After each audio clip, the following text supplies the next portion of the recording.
Hello lovelies and welcome back to my channel. So I'm gonna start today with a bit of a life update because it's obviously been a while since I posted. So basically the saga is that I started this channel because I wanted to make a booktube for a while, but I just kind of never had the time. I didn't even really have a lot of time to read.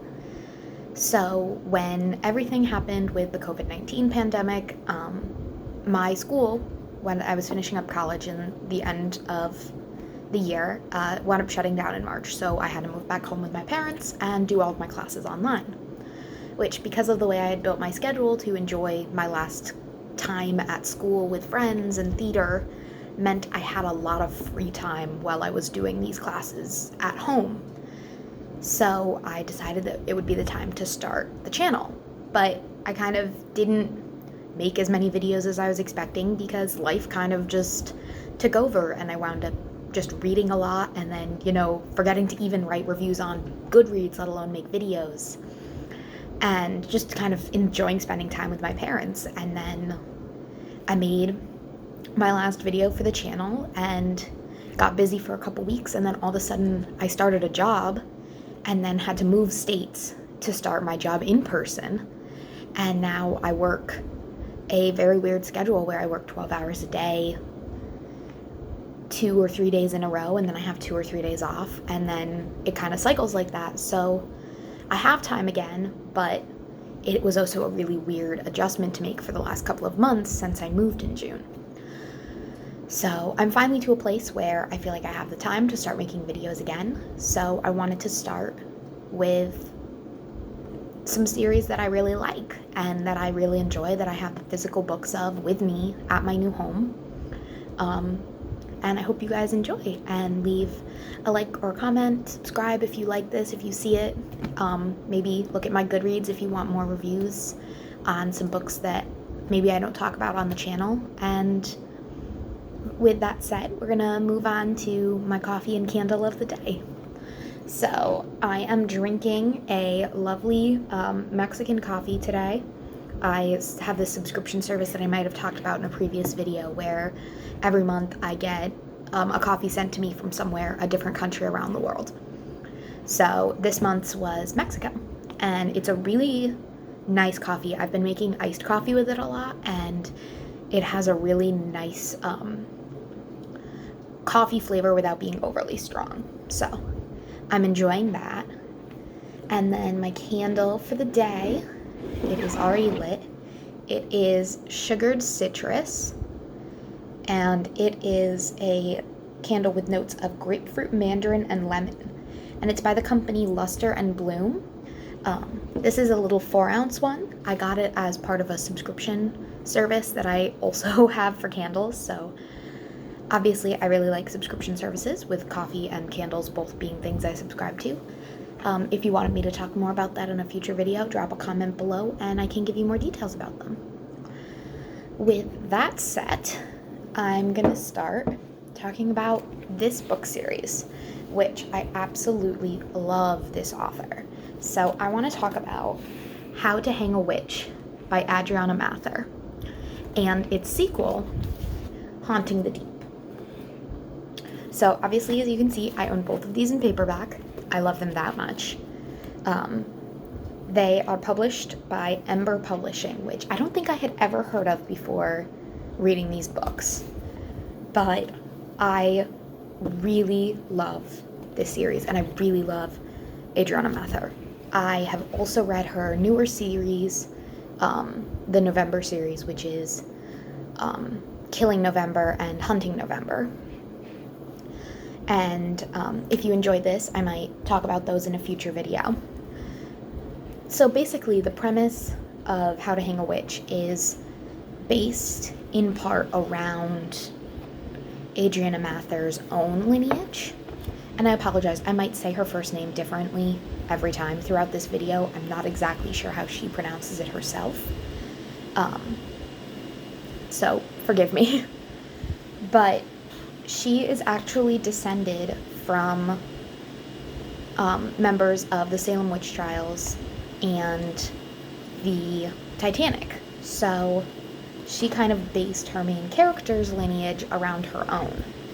And The main character of the book series actually shares a last name with Adriana, which is Mather.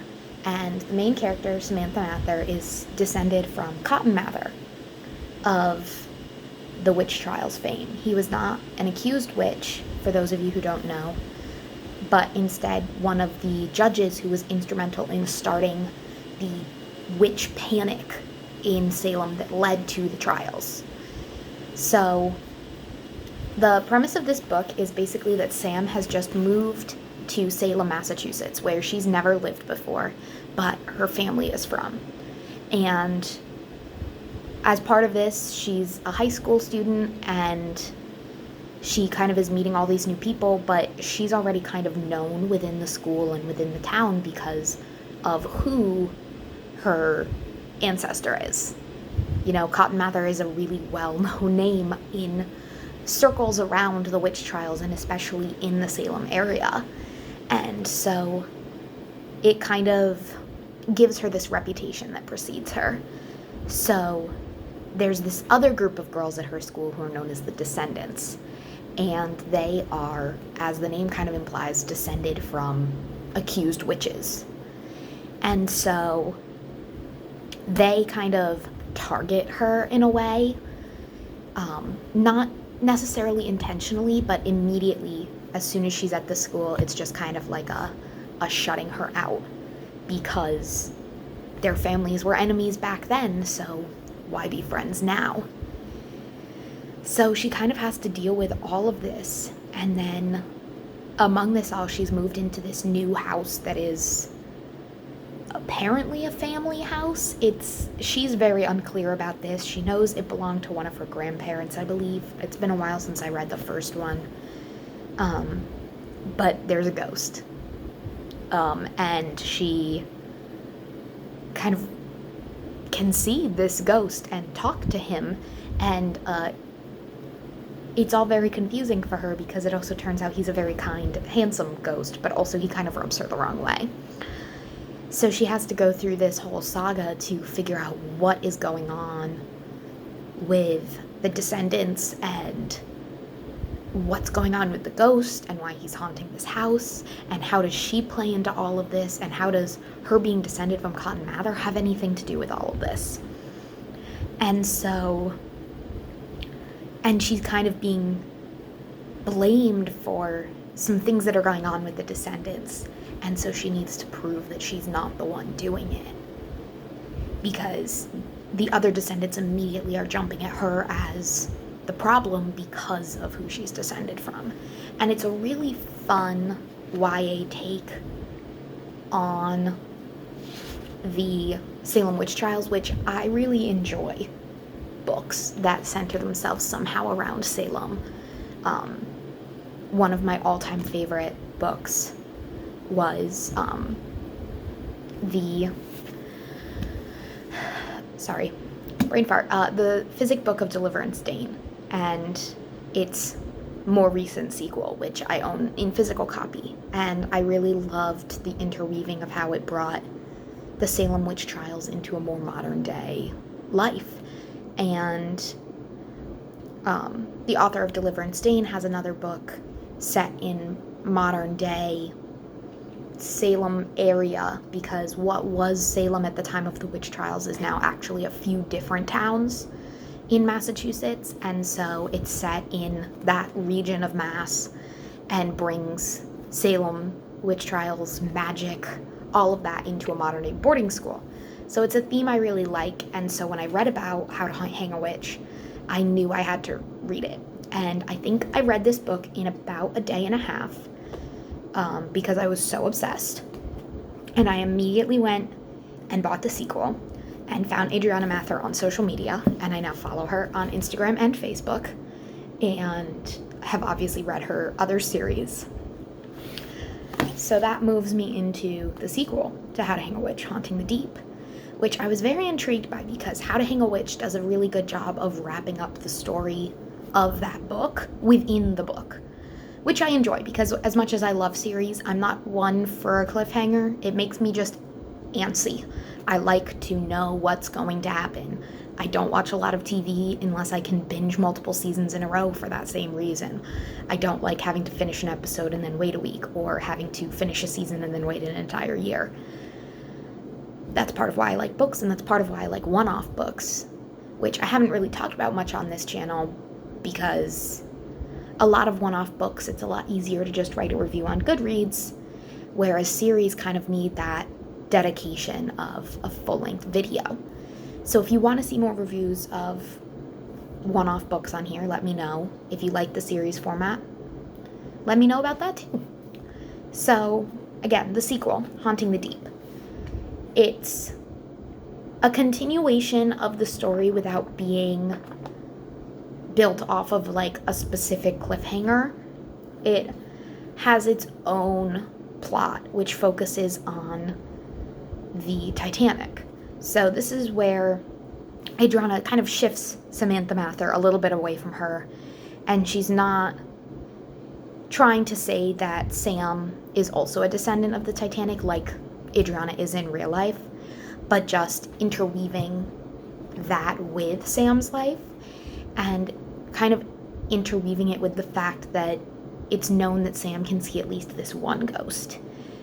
And so she's now wrapped up in these dreams she's having of the Titanic. And all of these objects and these visions materialize during the day relating to the Titanic. And so it's like the mystery of the Titanic is calling to her. And she has to work with her friends and the ghost who plays a part in the first one to work on what is happening and why the Titanic is weaving into her life and how to figure out how to stop this all. And it introduces some new characters who are really fun, and it really, it's from a place of such knowledge. It says right on the back that Adriana Mather is drawing on the experiences of her own relatives who survived the Titanic disaster. So it is so much almost like, it's almost Adriana Mather's way of honoring her family and her heritage to write these books, but at the same time, it's not a nonfiction. It's a fun YA romp for teens to kind of get more interested in these histories and to see themselves in the stories, and just, they have intrigue without being overly suspenseful, and they have this joy to them that I really loved. I felt happy reading the books, even in the moments of tension and suspense and all of that good sink your teeth into it stuff that you love about a series like this. It still brought me immense joy in those moments just to be there reading this fun series. And I have no idea if Adriana ever plans to write more in the Samantha Mather world of books. I also don't even know if she's going to write another book in the November series because of the way that one ended, the most recent book. So it's kind of, I'm kind of just keeping my ear to her social media to see what her next project is going to be, but I'm very excited for it, and I hope if you guys haven't read How to Hang a Witch, this gives you the incentive to go out and buy these books or borrow them from a library or friends or whatever to give Adriana Mather a chance. And I think you'll be really happy that you made that decision, because she is such a wonderful author, so well written, so well spoken,